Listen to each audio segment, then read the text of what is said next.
Truck Talk 180, and I'm your host, Doug Campbell. And today is Tuesday, August 7th, and I wanted to talk about the different types of currencies. And I'm going to start with a quote that I heard on one of the interviews I was listening to a couple days ago. Gold was the currency of kings and countries. Silver is the currency of merchants. And credit is the currency of slaves. Now,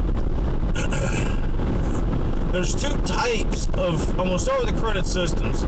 There's two types of possible credit systems. There's one that's controlled by private interests, and then there's one that could be created that's controlled by public interest. I think the very most important thing, even more important than a country's military, a country's sovereignty must include that the country issue its own bills of credit. Every bill of credit should be a piece of paper and not a digit. There should be a paper trail for every bill of credit that's issued. This is essential in these days of counterfeiting and the fractional reserve. Once all that stuff's wiped out, and we have notes only being issued by the Treasury to pay for major infrastructure projects, these notes can be issued and then retracted in order to keep the inflation down. And there should, and it could create a situation of deflation, where the money that we save is actually buying us more and more. But the more important thing is the difference between when a country issues its credit and when private banks do it, because they both are created out of thin air. When you guys go swipe your credit cards, you didn't borrow from some old lady who had been saving her whole life. No. That what you would call money is created out of thin air, and then you are expected to pay it back plus interest that was never created. Like, the principle is created and goes out there and actually works in commerce. But when you add the interest on top of it, there was never any currency created to pay that interest, and it works across the board. So, if you have a debt-free bill of credit without interest attached to it that's issued from the nation's treasury, that would be something that I could work with. Because number one, that number the number of them has to be published. Everybody knows what that money is being spent on. And if we have politicians that know what they're doing, like Ron Paul, and know how to properly, only push out as much money as they need to build the things that we need, and not all this extravagant gambling and all this other craziness that's going on right now. If we just have that credit created, and then allow gold and silver to float as a parallel currency, where you're not paying any kind of capital gains tax, or frankly, in this system, there's really almost no need for taxation, because you have the country able to create the credit it needs to do the things it wants, and And the only time you would need taxation is if there was too much money pushed out into the system and it needed to be drawn down a little bit. Say like, there was a massive what do they call it? Maglift system, high-speed trains or something, and they had to put out, say, $1 trillion. We don't want that money just sloshing around out there forever if it's going to be causing inflation in, say, food and fuel prices. So it could be drawn back in, and that way you get what you need built, but you don't have the inflation that destroys everybody's savings. And just as a hedge against that, just because we know man is fallible, we can allow the gold and silver to trade as parallel currency and be used as legal tender when dealing with the state. It'll pick up, because as soon as you get the producers of food, fuel, and energy, electricity, to accept gold and silver as payment for their services, then you're going to get that circular flow within the economy that you need for those metals to take off as a alternate currency.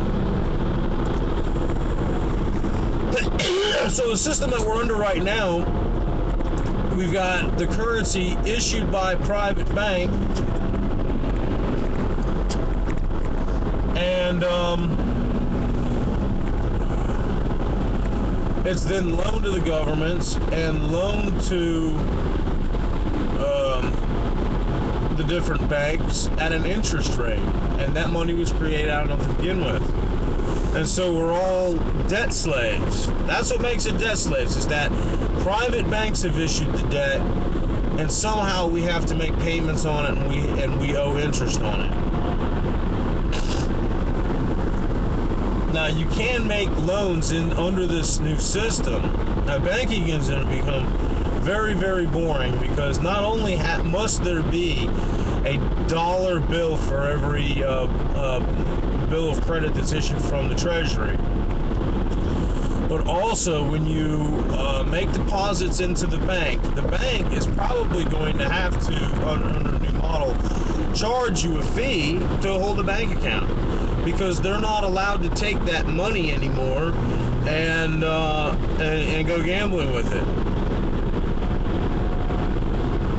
There'll be two kinds of deposits that'll be set up: a time deposit and a command deposit. And if you want your money like a savings or checking account, you want to be able to draw that cash out anytime you want, then you're going to want to have it in a command deposit. And usually there'd be a fee for that, because they can't charge you any interest, and they can't go gambling with it. They can't go loaning it out. Now, if you have it in a time deposit, or what we now use as a CD, then you know that your money is locked up. You know that your money is being used and lent out by the bank. And you know that. You're not expected to be able to go to the bank and pull that money out without some kind of big penalty, because that really would hurt this system. But if the bank is going to make a loan, it must be made with those cash notes that were deposited into timed accounts. So what does that do to interest rates? Well, sends them through the roof, because it should send them a lot higher, because right now everything is being subsidized by the money printing. So until we get Congress senators that understand this aspect of the currency system, we're going to be debt slaves forever. And not only do we have to pay all this interest on top of this money that's created out of thin air, but we're also taxed. So we're being ground from the top with inflation and ground from the bottom with taxation. And that's why everybody is waking up homeless on the continent our forefathers conquered. This is a banking takeover. And it's all done with what we use as a currency. This is the most important thing for everybody to understand. So the way we break these chains is to turn as much paper, fiat, private banknote paper, and move it into the other parallel currencies that may come out of whenever this collapse comes. I mean, people already in certain communities are using gold and silver coins as exchange. Silver is a lot easier because the denomination is much smaller.